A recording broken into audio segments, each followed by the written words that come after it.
ثاقب نثار صاحب کا ذکر خیر ہو رہا تھا، وہ تو کہتے ہیں جی کہ مجھے کوئی فکر نہیں ہے، پرواہ نہیں ہے، آڈیو لیکس آنی ہے تو آ جائے، برملا ہر کام کیا اور مجھے کسی فیصلے پر تعصب بھی نہیں ہے، افسوس بھی نہیں ہے، البتہ کچھ جو بچوں کی حوالگی کے کسی معاملات سیاسی فیصلے ہاں کو سیاسی فیصلے کوئی پہ تعصف نہیں ہے، وہ یہ کہتے ہیں۔ اور وہ جو فیصلہ انہوں نے کیا جو نااہلی کا فیصلہ ہے، وہ ساری درخواستیں کٹھی ہو گئی تھی نا کہ یہ نااہلی جو ہے تاحیات نااہلی جو ہے استایات نااہلی ہوگی 162 کے تحت 61F2 یا 61F 62(1)F اس کے تحت یہ، کیونکہ اس میں مدت کا تعین نہیں کیا گیا، وہ یہ کہتے ہیں۔ تو وہ ہاں نہیں، وہ یہ کہتے ہیں نہیں، حقیقت بھی یہی ہے کہ کسی اس میں دستور میں مدت کا تعین نہیں ہے۔ تو اب جب سپریم کورٹ کے سامنے یہ درخواست آئی، اس میں تو نواز شریف صاحب فریق بھی نہیں تھے کہ یہ اس کو تا عمر سمجھا جائے یا اس کو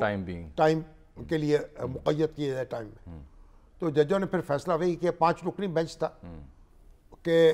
اور جو عطا بندیال صاحب نے لکھا فیصلہ، اس میں تو یہ شریک تھے نا، اس بینچ کو لیڈ کر رہے تھے، تو انہوں نے کہا کہ نہیں، یہ کیونکہ تعین نہیں ہوا مدت کا، اس لیے اس کو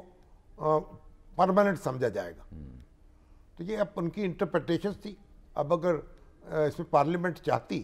تو اس کی وضاحت کر دیتی اور اس کے قانون بنا دیتی۔ ہاں نہیں، کہہ رہے تھے ترمیم کر سکتی ہے پارلیمنٹ، ظاہر ہے پارلیمنٹ تو کر سکتی ہے، مدت کا تعین کر سکتی ہے، لیکن ایسا نہیں ہوا۔ تو ثاقب نثار، اصل میں ایک تو بات یہ ہے کہ جو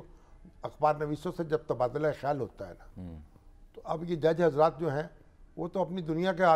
رہنے والے ہوتے ہیں، تو وہ ان کے جو نقطے اس میں سے برآمد ہوتے ہیں، پھر ان کے مسائل پیدا ہوتے ہیں۔ البتہ ملاقاتوں کا انہوں نے انکار کیا۔ ہاں انہوں نے کہا کہ مگر باجوہ صاحب ان سے ملنے کے لیے آئے، وہ کہتے ہیں جی ریٹائر ہونے کے ہفتے 2 ہفتے بعد آئے، اور پھر فیض صاحب نے بھی کارڈ بھیجا بچی کی شادی کا، بیٹی کی، وہاں گیا، اور جب وہ حاضر سروس سے تب 2 بار ملاقات ہوئی، ایک مسنگ پرسن کیس میں، اور دوسرا ملتان میں نے جانا تھا تو سیکیورٹی تھریٹ کو انفارم کرنے آئے، اور پھر یہ کہا کہ وہ کورٹ عدالت میں آئے نا جی۔ اور پھر خان صاحب سے بھی بات ہوئی، تو انہوں نے کہا خان صاحب سے ٹیلی فونک بات ہوئی تھی کوئی 2-3 ہفتے پہلے فواز چوہدری صاحب کے ریفرنس سے ایک مشترکہ دوست کے ساتھ، لیکن کسی مقدمے پر گفتگو نہیں ہوئی۔ نہیں، جیسے ہی کچھ انہوں نے اپنا مدعا رکھا تو انہوں نے بچوں کا حال احوال پوچھنا شروع کر دیا، یعنی مطلب یہ اصل میں ان کی گفتگو کا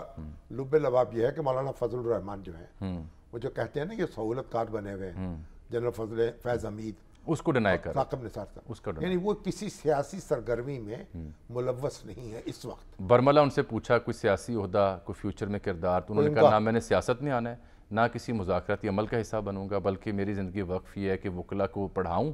اور غریب سائلین کی مدد کروں، اس کے علاوہ نتھنگ ٹو ڈو۔ اور جو اپنے دفتر میں انہوں نے ایک چھوٹا سا آڈیٹوریم بھی بنایا ہے جہاں وہ وکیل حضرات جو ہیں ان کی کلاس لیا کریں گے، یعنی پڑھایا کریں گے ان کو، ان پہ مختلف، یہ ضرورت اس بات کی ہے کہ ہمارے وکیلوں کو، ہمارے ججوں کو بھی اس بات کی ضرورت ہے کہ ان کے لیے تعلیم و تربیت کا اہتمام ہو۔ چلیے